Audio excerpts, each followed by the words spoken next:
मूलबाळ होत नसलेल्या पत्नीनं पतीची निर्गुण हत्या केली. छत्रपती संभाजीनगर जिल्ह्यातील लासूर स्टेशन इथं ही धक्कादायक घटना घडली. मिळालेल्या माहितीनुसार 12 मार्च रोजी छत्रपती संभाजीनगर जिल्ह्यातील लासूर स्टेशन इथं ही घटना घडली. पमुसिंग छगनसिंग पप्पैया वय वर्ष 64 असं हत्या झालेल्या सेवानिवृत्त शिक्षकाचं नाव आहे. तर भारती पमुसिंग पप्पैया वय वर्ष 51 असं आरोपी महिलेचं नाव आहे. हे दोघे जण लासूर स्टेशन येथील हनुमान मंदिराजवळ राहत होते. लग्नानंतर अनेक वर्ष त्यांना मूलबाळ होत नव्हतं. 13 मार्च रोजी पमुसिंग यांचा मृतदेह घरातील जिन्याखाली हौदाच्या पाण्यात तरंगताना आढळून आला. सुरुवातीला पोलिसांनी त्यांच्या पत्नीच्या फिर्यादीवरून अकस्मात मृत्यूची नोंद करून घेतली आणि तपास सुरू केला.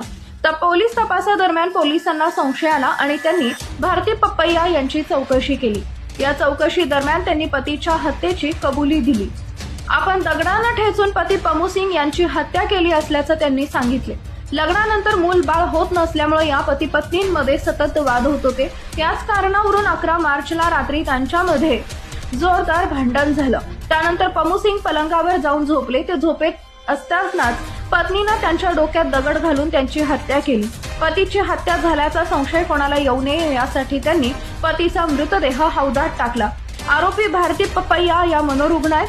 त्यांच्या विरोधात गुन्हा दाखल करत अटक करण्यात आली आहे.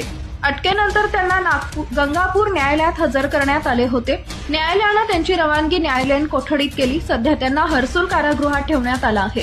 या घटनेमुळे संभाजीनगरमध्ये मोठी खळबळ उडाली.